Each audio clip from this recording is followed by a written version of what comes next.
Welcome, dear soul. I'm really happy you're here. Whether this is your very first time listening or you've been walking with me for a while, thank you for being here right now.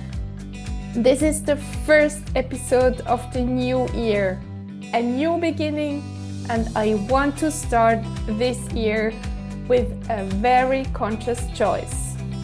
Today, I want to speak about love and forgiveness. Not the easy kind, not the polished kind, but the lived kind. The kind we choose again and again, even when old patterns get triggered. If you don't know me yet, if you don't know where I come from, let me tell you this honestly. I do not come from a family where love and forgiveness were the strongest pillars. I come from generations where parents and children weren't close, where siblings didn't get along very well, where judgment, mistrust, and resentment quietly shaped relationships. Let me share a little about my parents so you can see the bigger picture. My father turned 91 a few days ago. He has been skeptical his whole life.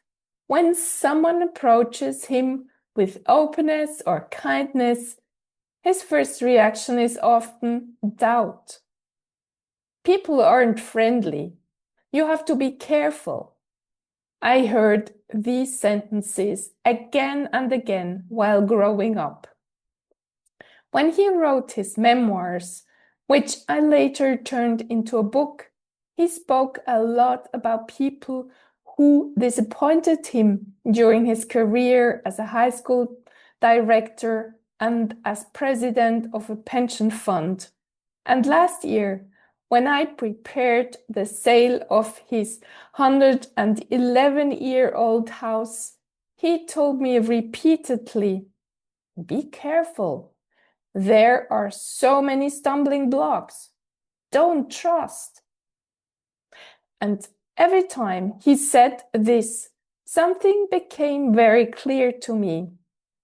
I saw how deeply this mistrust had shaped him. And at the same time, I realized how far I had come, because my default mode has changed. In my mother's family, there was a lot of resentment carried over decades.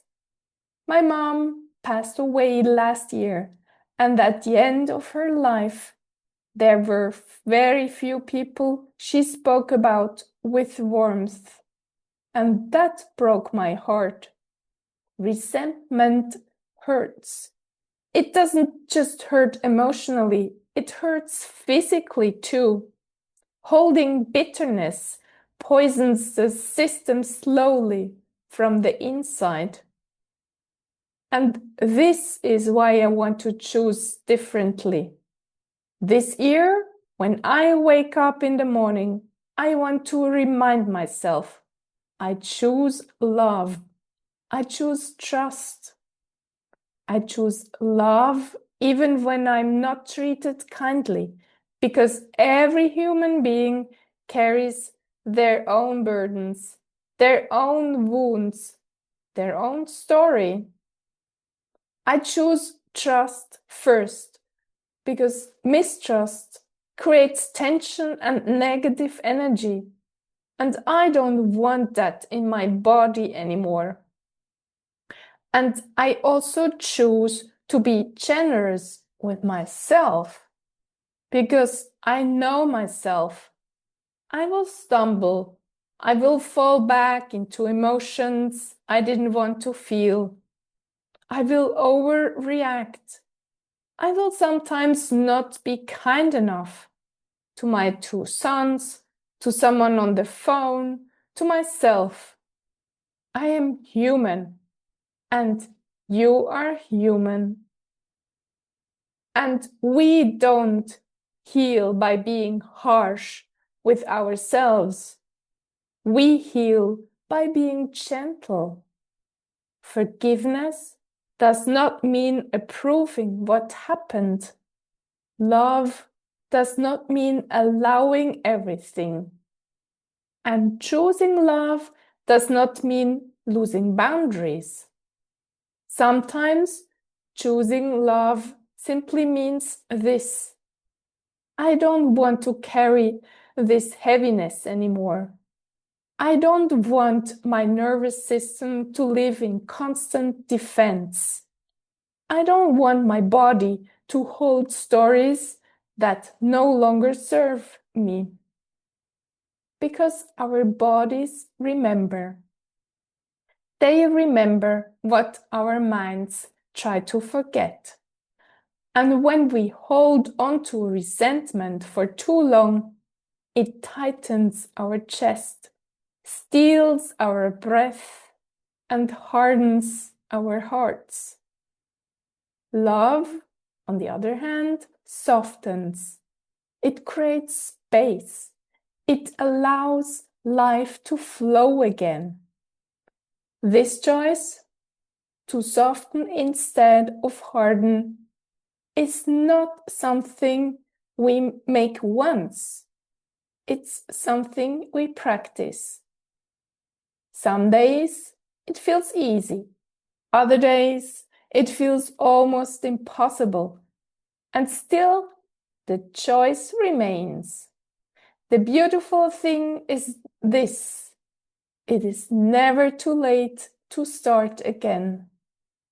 Not tomorrow, not next year, but today, this afternoon, this evening. I can choose love again because I fell down, because I overreacted, because I wasn't proud of myself. I can always come back. Life can be messy. Life can feel unfair. But the real power lies in how I choose to react. Do I see what happens to me as a burden or as a gift to learn something new? What meaning do I give to my daily stories? Do I scold myself, or do I help myself move into a more beautiful inner state? Dear listener, if you believe you don't have much control over your life, I gently invite you to question that thought. You have more control than you think, because you are the one who gives meaning to what happens to you. And when you choose love over bitterness, when you choose trust over resentment, you create a life more beautiful than the one you may have learned from your family. So let this be your reminder. I choose love. I choose trust, even when the circumstances aren't positive. I promise you this: when you are ready to let go of old family patterns and create new ones, and choose them again and again, you will change more than you ever imagined. And if you feel that something inside you is ready to shift, if you want support in gently releasing old patterns and emotional weight, I offer one-on-one coaching sessions. They are a safe and compassionate space, a space for honesty, for clarity, for change that feels light, not forced. You'll find all the details in the show notes. And if you feel a quiet yes inside, I'd love to walk a piece of this path with you. I wish you the most beautiful year, a year full of love and trust, love for yourself and love for others. Thank you for listening, and thank you for choosing love.